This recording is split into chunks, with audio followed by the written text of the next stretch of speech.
በጊዜ ልጨርሰው።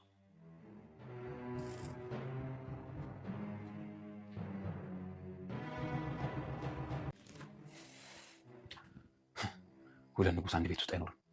ሉሃና የኔና የኔ ብቻ ነች።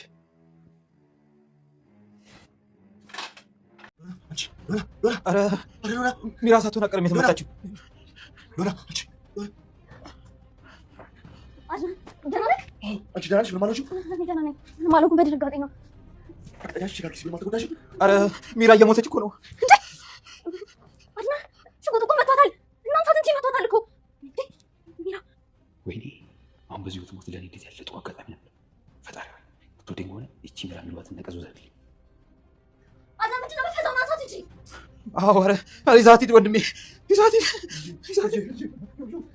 አድና መተመሪ ተናት እንዴ ተረስ ሚራ አድና ተረሳ። ቶሎ በል ወንድሜ ቶሎ በል።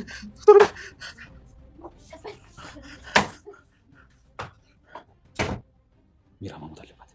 እሷ ከሞተች አድናን ቀላል ነው። በጣም ቆየ እኮ ልጁ ምን ሆነ? አለበለዚያ እንጂ አትናን እንኳን ደህና መጣሽ ሚራ። እንኳን ለቤትሽ አበቃሽ። ምን ትሰሪያለሽ እዚህ? በአንቺ ምክንያት ልሞት ነበር። አልበቃሽም? ለምን ከዚያ አትሄጂም? ተይ ሚራ፣ እሷ ምን አደረገች? ኋላ ጠፋችሁ። ለምን ጠፋሽ? ምትት መደረብ ነው። ጥሩ አይደለም ግን እሷ ምን አደረገች? እሷ ነች ሆስፒታል አብራ የነበረችው። ሕክምና ቦታ እንድትሄጂ ያደረገችው እሷ ነች። እሷ ባትኖር እኮ ትሞች ነበር። የእውነት ፍቅሩን አልጨረሰም እንዴ ብዬ ፈራሁ ጌታዬ። ምናልባት አንድ ቀን ሚራ ስትወልድለት በልጅ ፍቅር እኔን ቢተወኝ ምንድን ነው ማድረግ ያለብኝ?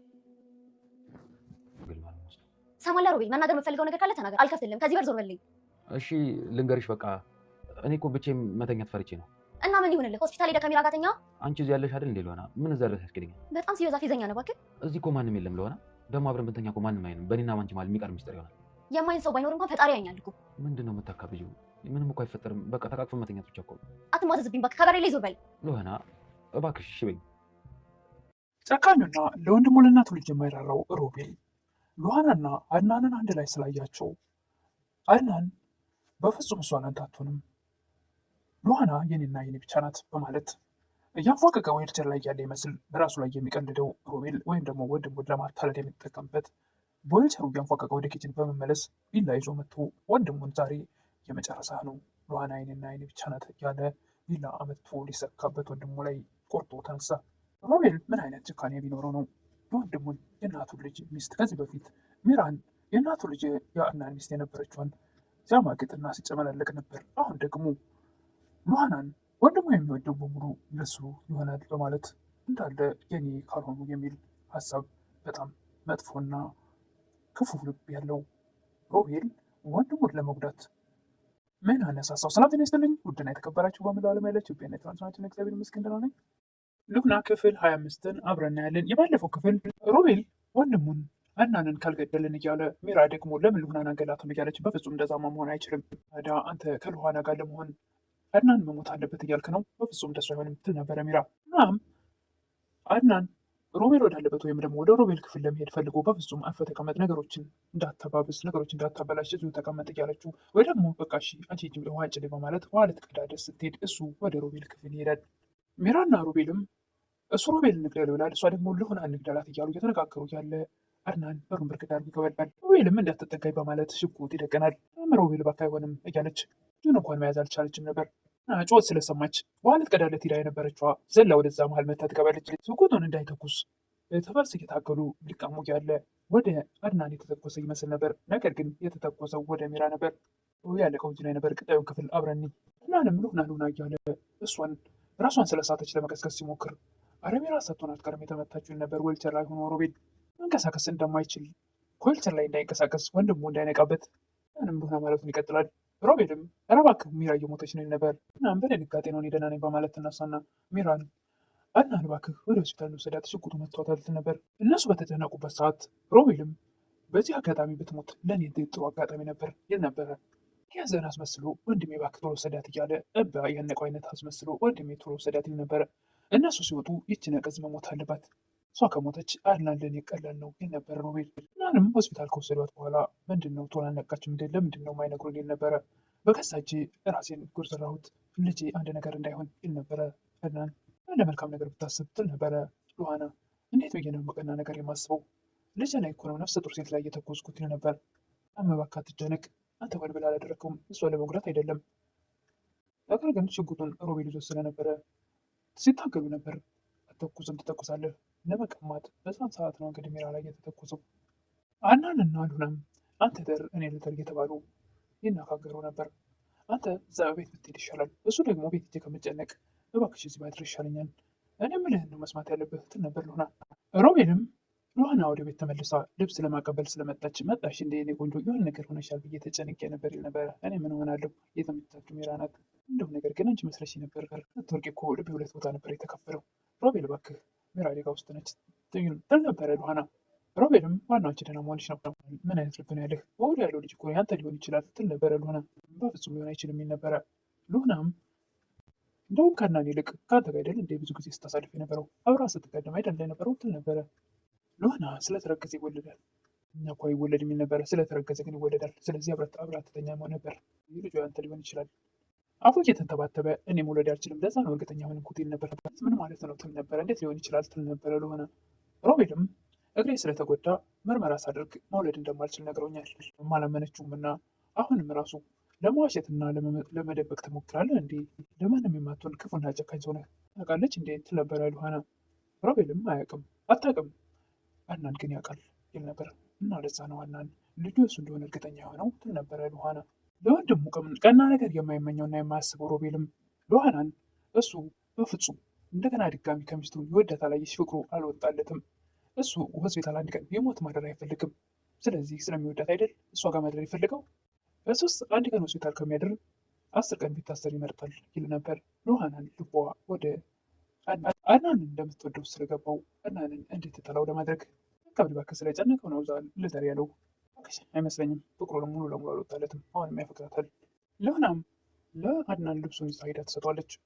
ሮቤል አላስቸገረሽም አይደል ነበረ። እኔ ምንም አላለኝም በምትለው ሰዓት አንቺ ዛፍ ላይ ደርሳል ባለ ቀን እንደምገለው ላውቅ ይገባል ይል ነበረ። መቼ ጀምሮ ነው አፍህ ግድያ የሚለው ቃል እየተሞላው? ሁለተኛ እንደዚህ ስትል እንዳልሰማህ ትል ነበረ ሉና። እናንም ከአህያ ጋር የዋለች ከጊዳር ምን ተብራ መጣች ይባላል አይደል? እናም እባክህ አሁን የሚልኝ ስማኝ፣ ቤት ሄደህ ማደር አለበት ትል ነበር። እኔ በጭራሽ ሳልሽ ብዙ ነው ማደር ያለብኝ ይሆናለሁ ትል ነበረ። አይ አንቺ ነሽ ሄደሽ ቤት መተኛት ያለብሽ፣ ሮቤል ስለኝ የነበረው ነገር እውነት ሳይሆን አይቀርም በማለት እንድትጠራጠር ትሆናለች ነው ማለት ነው። ሮቤል ፍቅሩ አልወጣለትም ማለት ነው። ብቻዋን ታወራ ነበር። ቴጂ ነው ይል ነበረ ሮቤል ሉናን። እሷም ከአንድ ሰው በላይ እዚህ ማደር እንደማይችል ታውቃለህ፣ በቃ መሄድ ነው፣ ግን ለምን አልነገርከኝም ትል ነበረ ሉና። ምኑን ነው የምነግርሽ? ሮቤል መውረድ እንደማይችል ነው፣ ግን ለዛ ነው ልጁ ያንተ እንደሆነ እርግጠኛ ሆንከው ትል ነበር። አድናንም በጣም አፈቅርሻለሁ፣ እኔ ከአንቺ ልጆች ወልዳለሁ ብሎ በቃቸው ወለላዳሪ ብሎ ይሰናበታታል። ዌልቸር ላይ የነበረው ሮቤልም ቤቱ ብቻውን ሲያገኘው ከዊልቸሩ ተነስቶ ልብሱን ቀያይሮ ሻማማ አብርቶ ብቻውን ቤቱን ዘና ፈታ ይልበት ነበር። እንዴቱንም ታቅፎ ስለ ፍቅር እያንጎራጎረ እቅፍ አድርጎ እንደ ህፃን ወይም ደግሞ እንደ ፍቅረኛ ሳም እያደረገ በማማርነሽ ወለላሽ የረጋ ይል ነበር ይመስላል። ሮቤልም ብቻውን እያወራ ብቻውን ሳሎን ሻማውን የሚጠጣውን አዘጋጅቶ ሉናንዬ የኔ ቆንጆ እንዴት እንደምታምሪ ታውቂያለሽ አይደል እያለ ገና ትመጣለች ብሎ በተስፋ ፏብትን አድርጎ ቤቱን እየጠበቀ ነው። አድናን ሆስፒታል እንደሚያደርስ ስለገባው ሉና ደግሞ ወደ ቤት ተመልሳ እንደምትመጣ ስለገባው ነገሮችን አስተካክለው በኋላ ደግሞ ሉና እንዳታውቅበት ድጋሚ ነገሮችን ካስተካከለ በኋላ ዌልቸሩ ላይ ቁጭ ብሎ ይጠብቃል አድናን። እርታ ሮቤል ሉናን በበኩሏ ወደ ቤት መሄድም አልፈለገችም ስለ አድናንም ስታስብ፣ እሱም ልክ ሮቤል ያላትን ነገር እያስታወሰች እሱም ደግሞ ስለ ልጁ ሲጨነቅ ስለሰማች ከዚህ በኋላ አድናንን የመሰለ ምርጥ ሰው ይገኛል፣ ነገር ግን ከአሁን በኋላ ከነሱ መራቅ አለብኝ፣ እንዴት ከዚህ በኋላ እነሱ ጋር መኖር እችላለሁ፣ የእህቴንም ጉዳይ በውጭ መከታተል አለብኝ እያለች ራሷን እያማከረች ወደ ቤት መሄዷን ትታ የሆነ ዛፍ ስር ቁጭ ብላ ራሷን ብቻዋን ተማክረው ነበር ራሷን ለራሷን። በስተመጨረሻም ሉና ተነስታ ወደ ቤት ሄዳለች። ስትሄድም ነገሮች ሁሉ ቤቱ ተቃይሮ ሻማም ሙሉ ነገር የሚጠጣም ነገር የሚበላ ማዘጋጅቶ ቁጭ አድርጎ ታገኛለች። ሮቤል ደግሞ ሁሉ ምንድን ነው ትለው ነበር። ዛሬ እራት አብረን እንድንበላ ብዬ ነበር ይላል ሮቤል። ሙሉ እዛ ሆስፒታል ደክማሽ ስለዋልሽ እዚህ ደግሞ መተሽ እንዳደክም ብዬ ነው ይሄንን ያዘጋጀሁት ይል ነበር። ሮቤል ቆይ ከእኔ ምንድን ነው የምትፈልገው ትል ነበር። ምንም ሉና አብረን እራት እንድንበላ ብቻ ነው፣ እሱም አንቺ ከፈቀድሽ ይል ነበር። የራሴ የሆነ የማፈቅረው ሰው አለኝ፣ የራሴ ህይወት አለኝ። ስለዚህ ከአንተ ጋር መብላት አልችልም፣ ምንም አይነት ጊዜ ማሳለፍ አልፈልግም። እዚህ መንቀሳቀስ የማይችል እግሬን እየጎተትኩ የሰራሮች ምግብ አልበላም ስትይ ትንሽ አላሳዘንሽም ይል ነበር ሮቤል። አይደለም ምግብ ወርቅ ብታነጥፍ አልፈልግም በማለት ጥላው ትሄዳለች ሉና። እሱ እንዳይዛትም መራመድ እንደሚችል እንዳይታወቅበት እኔማ ቤት ተንተባተበ እንደሱ ይቅርታ ቆሞ እየሄደ ወንድሙንና ሉሃናን የሚሸውደው ሮቤል እዚህ ጋር ተነስቶ ሉሃና ጥላው ስትሄድ ተነስቶ እንዳይዛት ግራ ተጋብቷል። ዌልቸር ላይ ሆኖ እያለቃቀሰ መቼም ቢሆን አልተውሽም እወድሻለሁ ይል ነበር። ሮቤል ማናቸውንም አይወድም። ነገር ግን ወንድሙን ለመበቀል ወይም ደግሞ ወንድሙን ሁልጊዜም ወደኋላ ለማስቀረት የሚያደርገው ጥረት ነው። መጀመሪያም ሚራን የመጀመሪያ ሚስቱን፣ አሁን ደግሞ ሚራ ከእሱ ጋር ስትዘመላለቅ ስላየ ወንድሙ፣ አሁን ደግሞ ችኛዋን ስለወደደና ስላፈቀረ እሷን ለመቀማት የሚያደርገው ጥረት ነው እንጂ በእውነት ወዷት ወይም አፍቅሯት አይመስልም። ነገር ግን ደግሞ ልክ የእውነት እንደሚወዳት ብቻውን ሆኖ ሲያለቃቅስ ነበር። ከጀርባዋ ምንም አይነት ወሬ እንደማይወዳት አላወራምና ተውሽ እያሉ ያቀረበውን መጠጥ ብድግ አድርጎ ግልብጥ ያደርጋሉ። መጨረሻም ክፍሏ እያንፏቀቀ ከነወልቸሩ ሂዶ አብረን ካልተኛን ይላል። በፍጹም አላደርገውም፣ ይህ መሆን ደብሮኝ ነው እና ሆስፒታል ሄደህ ከሚራ ጋር ተኛ፣ ከኔ ጋር የታሰቡ ምትል ነበር ለሆነ አብረን ብንተኛ ማንም አያየንም። በእኔና ባንቺ መሀል የሚቀር ነገር ነው። የሚያየን ሰው ባይኖር ፈጣሪ ያየኛል። ህሊና የለህም እንዲህ ህሊና የሚባል ነገር አለ። እናንም ሚራን ወደ ቤት ከመጣት በኋላ ከእሷ ጋር መሆን እንዳለበት እሱን ደግሞ እሱ ራሱ እንደጎዳትና ከልጁ ጋር መሆን እንዳለበት ለሉሃና ሲነግራት ለዛ አስጨካኝ ሴት ነው እንደዚህ የምትሆነው ትል ነበር። ለልጅ ያስፈልገዋል ይል ነበር እናን ለዛ አስጨካኝ ሴት እንዴት እንደዚህ ያስባል፣ እንዴትስ እንደዚህ ይሆናል ትል ነበረ ሉሃና። ሚራም ከዚህ በኋላ እኔ እናንተ አብረን መኖር አለብን፣ ልጃችን ራሱ የህይወት ምዕራፉ የእኛ ህይወት ምዕራፍ ስላላለቀ ነው ልጃችን በህይወት ያገኘ ነው ያልሞተብን ትል ነበር። ታርጌልኝ አብሬ መኖርስ እሱን ማድረግ አልችልም የነበረ አድናናን ማድረግ የማይችል ከሆነ ዞር በልልኝ፣ ለልጅ አባት ካልሆንከው። በዛ መጨረሻም በር ተንኳኩቶ ለሮቤል ሚራ ቤት የገዛችበት ወረቀት ይሰጠዋል። ከጀርባ የሆነች ነቀዝ ቤት ገዝታለች ማለት ነው በማለት ካነበበ በኋላ ውስጡ ይሰጣታል። አንተ ነው ወስደህ ራስህ ያዘው አንተ ጋር ትለው ነበር። እንዴት ምን ማለትሽ ነው? ቤት አይደል የገዛችው? ለአንተ ነው የገዛሁት ትል ነበረ ሚራ። እዚህ ቤት መውጣት የምንችለው አብረን ከዚህ ቤት ወጥተን መኖር አለብን ትል ነበረ ሚራ። ስንጠብቅ የነበረው በቃ እንወጣለን ተባብለው ከተነጋገሩ በኋላ ሲወጣ ሞኝ ነህ ለካ ሲያምር ይቀራል ትል ነበር ሚራ። በስተመጨረሻም ከሚራ ጋር ሲወጣ ሮቤል አድናንና ሉሃና አንድ ላይ ስላያቸው እጅግ በጣም ይበሳጫል። ወደ ኪችንም በዌልቸሩ እያንፏቀቀ ሄዶ ቢላ ይዞ ይመጣል።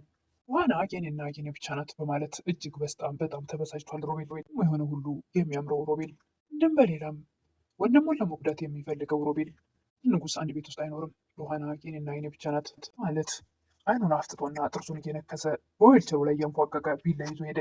እነሱ ጋር ሲደርስ ከዌልቸሩ ተነስቶ ቢላውን ለመሰካት ተዘጋጅቶ እያለ የዛሬው ቪዲዮ ላይ ነው ያለቀው። ጨክኖ ሮቤል ላይ ቢላውን ይሰካበት ይሆን ወይስ ደግሞ ቀድሞ እነሱ ያዩት ይሆን? በቀጣይ የምናይ ይሆናል። ለዛሬ ግን ይህን ይመስል ነበር።